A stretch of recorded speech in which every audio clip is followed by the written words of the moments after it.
History of Ferrari, the great, prancing horse, and the journey to becoming a billion-dollar supercar brand. Ferrari History, Episode 1. An icon is born, dominating the world racetrack. Launched in 1947, Ferrari is a symbol of speed and luxury.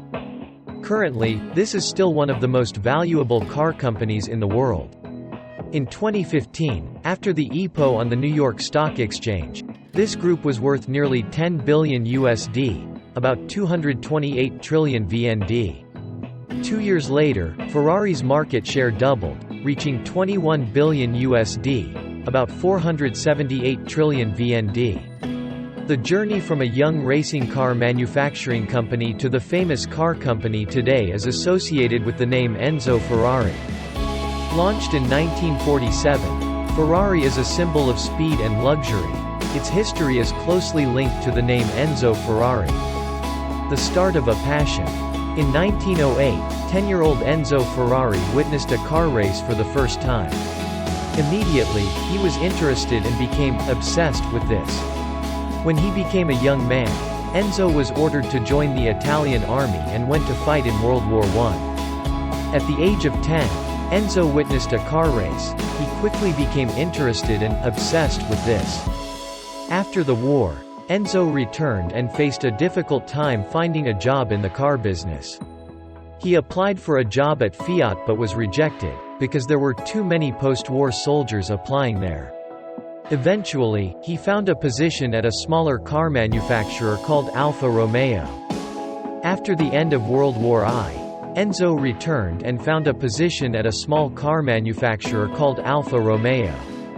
Enzo Ferrari joined the Alfa Romeo team as a car development mechanic and took on the driver's seat on Italian racetracks. From a disagreement in vehicle design, Enzo Ferrari and his colleagues left Alfa Romeo and laid the foundation for their own racing team. Because of disagreements in engine design, Enzo left Alfa Romeo and laid the foundation for his own racing team.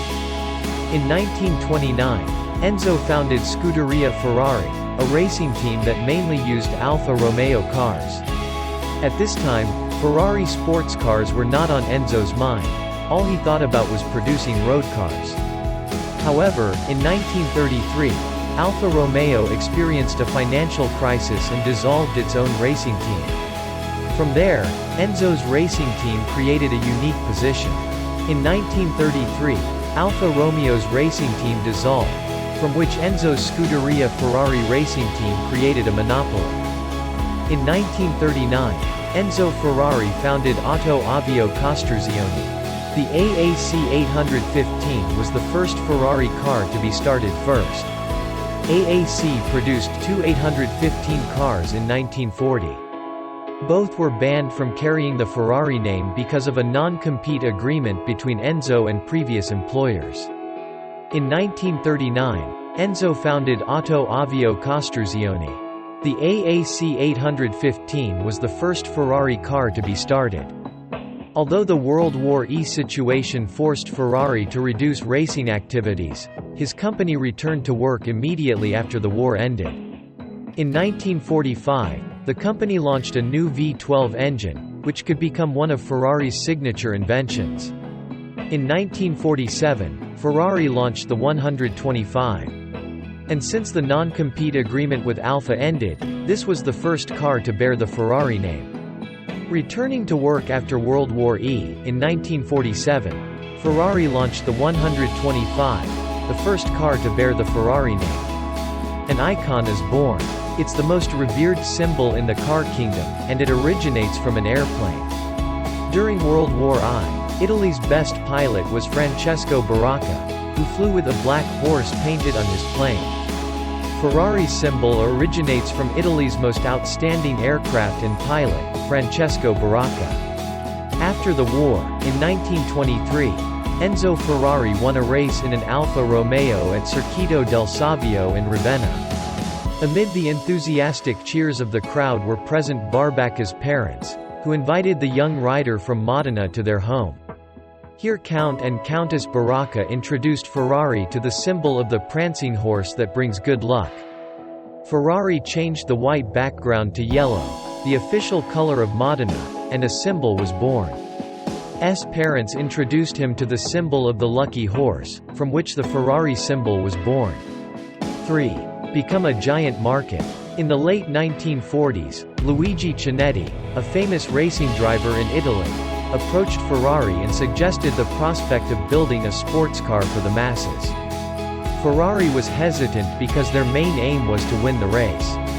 At that time, the only cars that Ferrari sold were often not available to the public.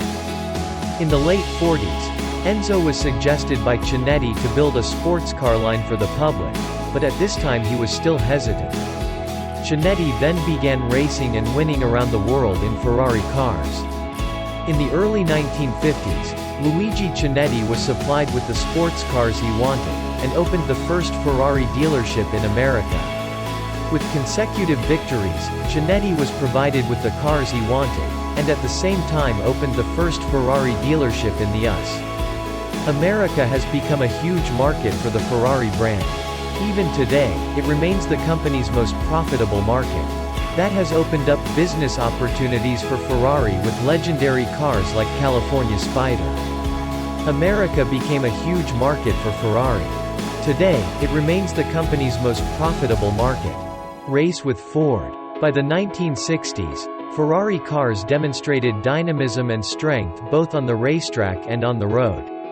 In 1963, Ford's CEO Henry Ford E made a road car sales agreement with Ferrari. Henry Ford E and Lee Iacocca decided Ferrari would be the ruby at the top of Ford's crown. Meanwhile, Enzo Ferrari is always looking for budget to conduct his races. In 1963, Ford's CEO Henry Ford E made a road car sales agreement with Ferrari. In early 1963, Lee and Deuce began negotiations about buying Ferrari and sent several Ford economists to the auction. At first the negotiations seemed to go well, and many ideas arose.